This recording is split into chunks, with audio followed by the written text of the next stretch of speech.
Muito bem, nós vamos agora iniciar um estudo panorâmico da Bíblia, livro por livro. É muito interessante porque o objetivo não é descer a detalhes, não é preparar teólogos. A gente não está aqui para isso.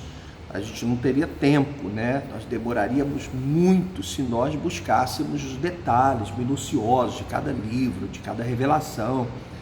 Então o objetivo é trazer para você uma ideia geral da Bíblia, para você entender, contextualizar. Quando você lê uma história, peraí, isso aqui aconteceu nessa ocasião, isso está no livro tal, isso envolve os personagens, esse, aquele outro, né? Então isso é muito interessante para você ter um entendimento geral da Bíblia Sagrada, tá?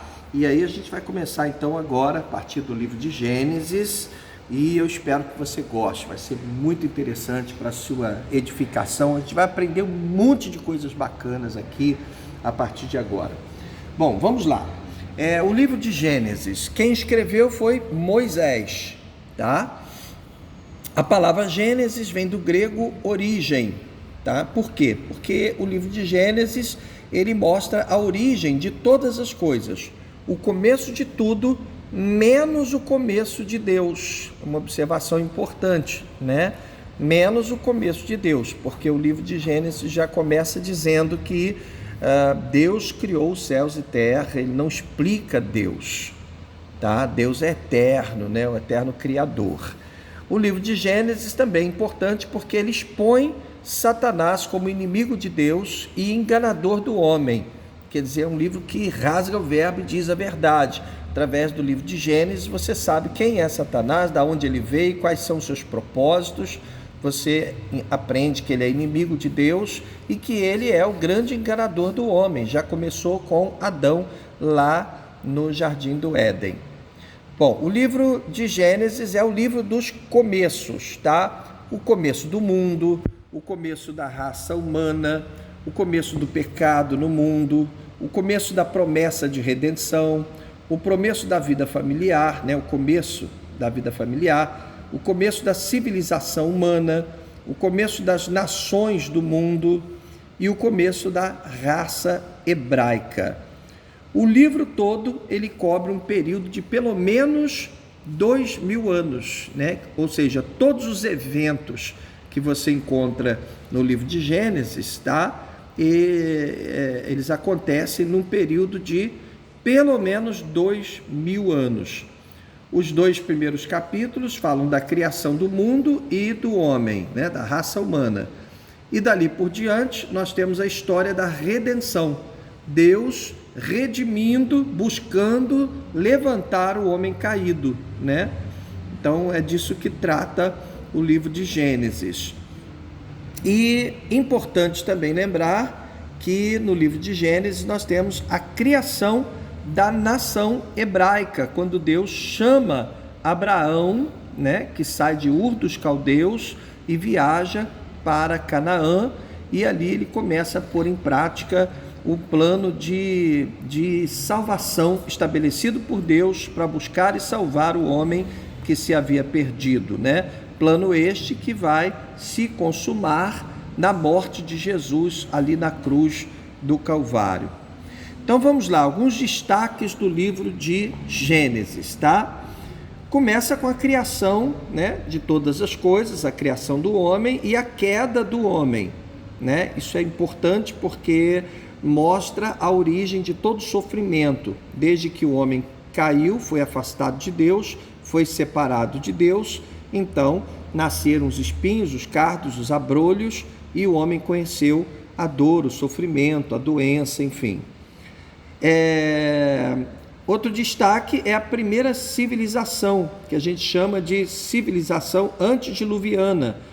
É a civilização antes do episódio do dilúvio, tá? Que se corrompeu e se perdeu. Por causa das atitudes dessa civilização, Deus realizou o dilúvio, né? O dilúvio veio para tentar corrigir o erro dessa primeira civilização, né? A gente sabe que não deu muito certo, né? Aí aconteceu o dilúvio, vamos lá. E aconteceu também, outra coisa que a gente precisa destacar é a Torre de Babel. Logo depois do dilúvio, Deus determinou que as nações fossem dispersas, né? E as pessoas não queriam se dispersar. Então elas construíram uma Torre de Babel como uma forma de afrontar a Deus, né? E Deus então fez com que a linguagem fosse confundida e aconteceu que teologicamente chamamos de dispersão das nações. Por isso é que hoje nós temos diferentes idiomas espalhados pelo mundo, tá? Isso aconteceu por causa da Torre de Babel. Aí, a partir daí nós temos a história de 3 personagens principais. Poderia citar também o quarto, José, mas foram Abraão, Isaque e Jacó. Nós temos a história de Abraão, que saiu de Ur dos Caldeus, chamado por Deus para cumprir uma missão, né? Nós temos a história de Isaque, filho de Abraão, né? Filho da promessa. Temos a história de Jacó, tudo no livro de Gênesis, tá? E termina com a história de José. Você conhece a história de José. José, né, um dos filhos de Jacó, ele foi vendido pelos irmãos, ele era o filho preferido de Jacó, ele foi vendido pelos irmãos para uma caravana que estava indo para o Egito, chegou no Egito como escravo, mas Deus abençoou José, todo lugar que ele colocava a mão dele era abençoado, né? E ele prosperou muito lá no Egito, acabou se tornando o segundo homem mais importante na terra do Egito. E no momento em que houve uma fome, né, uma escassez de alimento em toda essa região da Palestina e toda aquela região lá desértica, né, então José pôde socorrer a sua família. José se revelou para os seus irmãos, trouxe os seus irmãos para o Egito e cuidou dos seus irmãos e cuidou do seu pai, né? E é assim que termina o livro de Gênesis, com a família de José, ou seja, os descendentes de Abraão, habitando na terra de Gósen, a melhor terra no Egito, tá bom? Aqui eu quero dar uma explicação aqui interessante, tá? Como é que termina o livro de Gênesis? Gênesis fala da criação, fala da primeira civilização, fala do dilúvio, fala da Torre de Babel, da dispersão das nações. Aí depois entra na história de Abraão, chamado de Abraão. A gente tem o momento em que Deus diz para Abraão sair da sua terra, deixar sua parentela, ir para o lugar que ele mostraria, né? Aí depois temos tem lá também aquele momento do sacrifício, o teste de Abraão, né? Gênesis 22 parece, o teste de Abraão. Temos lá Isaac, a história de Isaac, temos lá a história de Jacó, né? Que depois se tornou Israel. Temos lá, inclusive, o sonho de Jacó, né? Da escada, né? O sonho, é uma história bonita, né? E termina com José. José é o filho de Jacó, que acabou sendo vendido, foi para o Egito, e depois ele tem a oportunidade de socorrer a sua família. Ele manda trazer seu pai, Jacó, já bem velho, e traz os seus irmãos e socorre a sua família daquela seca, daquela ausência de comida, né? Havia muita miséria e por causa da seca. Então José traz a sua família e coloca, por causa da influência que ele tinha, lógico, coloca na melhor terra que havia no Egito, a terra de Gósen. E é assim que terminamos o livro de Gênesis. É interessante aqui enfatizar que no nosso próximo vídeo nós vamos falar sobre o Êxodo. E quando a gente inicia o livro de Êxodo, a gente já encontra o povo de Israel escravizado lá no Egito, né? Amassando barro lá, fazendo tijolo com os pés, escravizado, sendo humilhado lá no Egito. Aí ocorre ali Moisés, né, levantado para conduzir o povo, libertar o povo, acontecem as pragas, né, as 10 pragas do Egito, e aí Moisés lidera o êxodo, né, a palavra êxodo significa saída, então eles saem do Egito. E é interessante você entender que há uma conexão direta, né, porque a gente termina o livro de Gênesis com José reunindo a sua família, seu pai, seus irmãos no Egito e colocando a sua família na melhor região do Egito, a terra de Gósen, né? Vou mostrar daqui a pouquinho para vocês aqui no mapa onde ficava a terra de Gósen. E depois a gente começa o êxodo já com o povo de Israel escravizado, quer dizer, muitos anos se passaram. A família de José, logicamente, José morreu, eles morreram, mas foram se multiplicando no Egito, e aí um belo dia as autoridades egípcias olharam, não faz sentido essa galera ficar na melhor terra que a gente tem, né? Um povo estrangeiro, um povo que não é nosso, né? E aí eles passaram então a escravizar os israelitas. É daí que a gente pega então o início do livro de Êxodo, né? Já com o povo israelita escravizado. Bom, vamos mostrar aqui algumas coisas importantes sobre o livro de Gênesis. Aqui eu queria que você soubesse onde fica Ur, a terra de Abraão. Abraão estava aqui, nessa cidade chamada Ur dos Caldeus, né? E Deus disse para ele, olha, sai da sua terra, da sua parentela e vai para a terra que eu vou lhe mostrar. Porque Deus tinha um propósito para Abraão, né? Nós sabemos que de Abraão nasceria a nação hebraica e mais tarde Jesus, o grande Salvador, Yeshua HaMashiach, iria nascer exatamente dessa linhagem, dessa descendência, né? Da nação hebraica, ok? Então, Abraão saiu de Ur dos Caldeus, passou pela Babilônia, né? Foi mais ao norte, até a Síria, até Arã, e aí depois desceu, tá? Acompanhando aqui o mar Mediterrâneo, tá? Passou direto, foi até o Egito e depois voltou para Berseba. Eu conheço essa cidade aqui, é linda, linda mesmo. Até hoje as pessoas dizem que é a cidade de Abraão, né? E é muito legal essa cidade, eu já estive lá algumas vezes, né? Lá em Israel, no meio do deserto, uma cidade muito gostosa, muito simpática, tá? Então aqui está o percurso para você entender o percurso que percorreu. Saindo de Ur dos Caldeus, Abraão veio para a terra prometida, a terra que Deus escolheu para se revelar ao mundo. Interessante, né? Como Deus escolheu esse pedaço de terra aqui, que não tem quase nada, é um pedaço de terra pobre, seco, árido, não tem petróleo, não tem riquezas naturais, não tem muita água.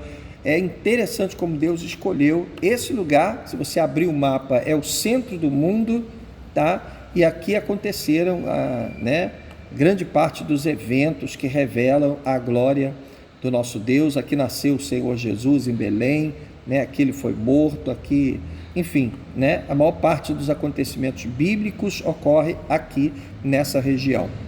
Bom, aqui embaixo nós temos, para vocês terem uma ideia, a localização da terra de Gósen, né? Vou afastar um pouquinho aqui para dar para entender.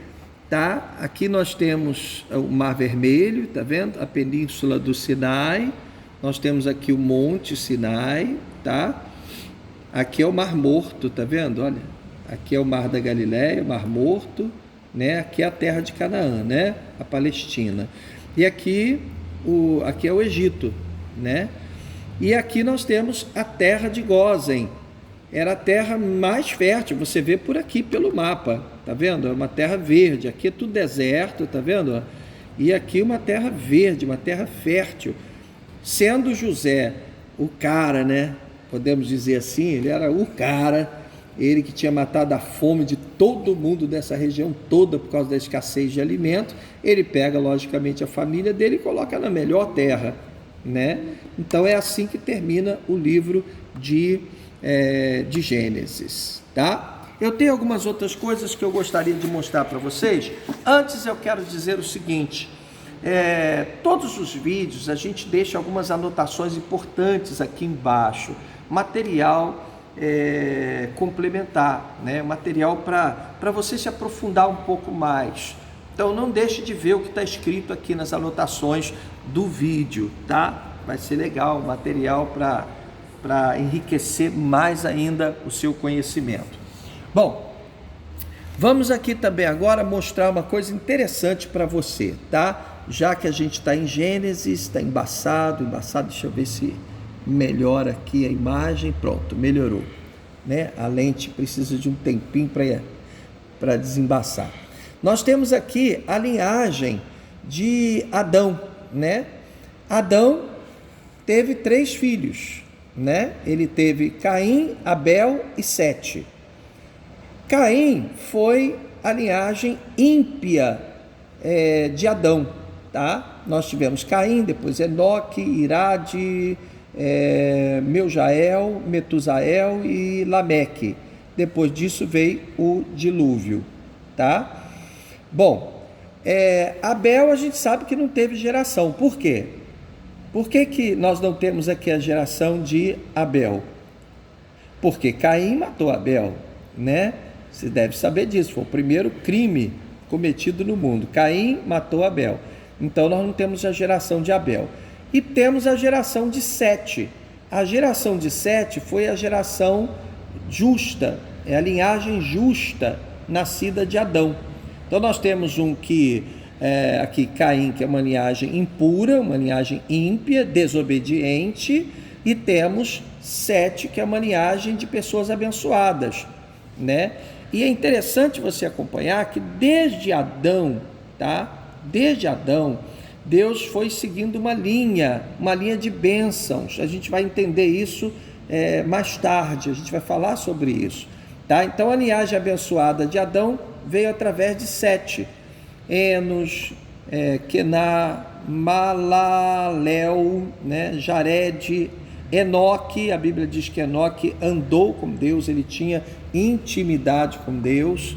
Matusalém, né? Foi o homem que viveu mais tempo aqui na terra. Lameque e Noé. Noé também andou com Deus. Está embaçado aí, né? Noé também andou com Deus. Então, nós temos aqui a linhagem de Sete. Quando chega em Noé, aí Noé tem 3 filhos também, né? Noé tem 3 filhos: Sem, Cão e Jafé. Cão é a linhagem ímpia dos filhos de Noé, tá? E acabou gerando, né? Os que nasceram de Cão se tornaram inimigos de Israel. Foi uma linhagem ímpia, tá? Jafé ficou ali no meio, ali, não fede, não cheira, tá? Agora, a linhagem boa, a linhagem justa, né? Onde a bênção de Deus esteve presente, foi a linhagem de Sem, né? Então nós temos aqui, ó, Artaxade, Selá, Éber, Peleg, Reu, Serug, Naor, Terá, pai de Abraão, e Abraão, né? Então, de Abraão, aí nós temos aqui a chamada de Abraão para vir para a terra de Canaã, né? O chamado dele para iniciar a nação hebraica. Ele inicia a nação hebraica, Israel, tá? E de Israel vem a história todinha de Israel, e nasce quem? Yeshua HaMashiach, o Senhor Jesus Cristo, ok? Então é interessante você ver aqui, né, a linhagem de Adão e Eva.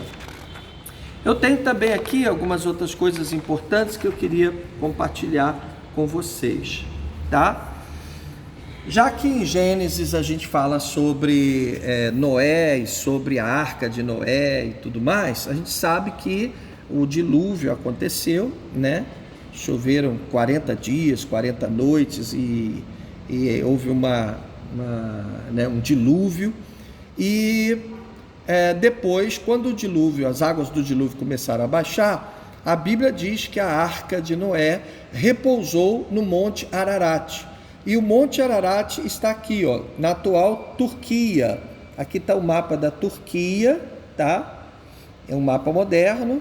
E aqui está o Monte Ararat, tá vendo? Assinalado aqui, que fica na divisa com o Irã, da Turquia com o Irã e da Turquia com a Armênia, tá? Aqui nós temos, ó, mais ao sul, o Iraque. Aqui nós temos a Síria, né? Israel, aqui está o Líbano, já aparece a pontinha do Líbano. Israel ficaria mais abaixo do Líbano, né? Aqui ao sul do Líbano, tá certo? Então a arca veio parar onde? Veio parar aqui no Monte Ararat. E para efeitos de curiosidade, nós temos aqui uma foto, né? Uma imagem do Monte Ararat, né? Olha que coisa linda, né? Que fica na Turquia, na divisa com o Irã e próximo também à Armênia, tá? Esse é o Monte Ararat. E uma curiosidade, eu queria deixar bem claro que isso não está comprovado cientificamente, mas pelo que tudo indica, já encontraram, né, a arca de Noé lá no Monte Ararat. Uma expedição da Turquia e depois também uma expedição chinesa, tá? Eles encontraram essa edificação estranha, tá vendo? Lá no alto do Monte Ararat, lá na Turquia, né? Então eles chegaram à conclusão de que isso aqui não poderia ser outra coisa senão a Arca de Noé. Logicamente, lá é uma região que fica grande parte do ano congelada, e algum fenômeno teria feito com que ela durasse esse tempo, né? E lógico, há quem conteste isso, porque ainda não existe uma comprovação científica, mas pelo que tudo indica, há uma grande chance. Agora existe também uma expedição americana buscando provas para comprovar cientificamente que aqui seria a própria Arca de Noé, né? A Bíblia diz que ela repousou aonde está, né? Aonde está essa edificação. Na foto de baixo nós temos um outro ângulo, tá vendo, né? E o que é interessante é que à medida que essa edificação bate, né, bem aproximadamente com a medida que a Bíblia diz que seria a Arca de Noé. Então, quer dizer, possivelmente nós temos aí, né, uma arca, possivelmente a gente encontrou a Arca de Noé. Bom, eu espero que vocês tenham gostado, tá? Nós agora vamos para o livro de Êxodo. No próximo vídeo nós vamos dar continuidade a essa história, e no decorrer da história você vai ver que a história começou lá em Gênesis, né? Com esse livro que a gente estudou hoje, e a história ainda está em andamento, né? E vai terminar no futuro, quando os acontecimentos do Apocalipse estiverem, né, acontecendo, tá ok? E nós fazemos parte dessa história, isso aqui é legal, tá? Vejo vocês no nosso próximo vídeo, quando estaremos então estudando sobre o livro de Êxodo. Graça e paz.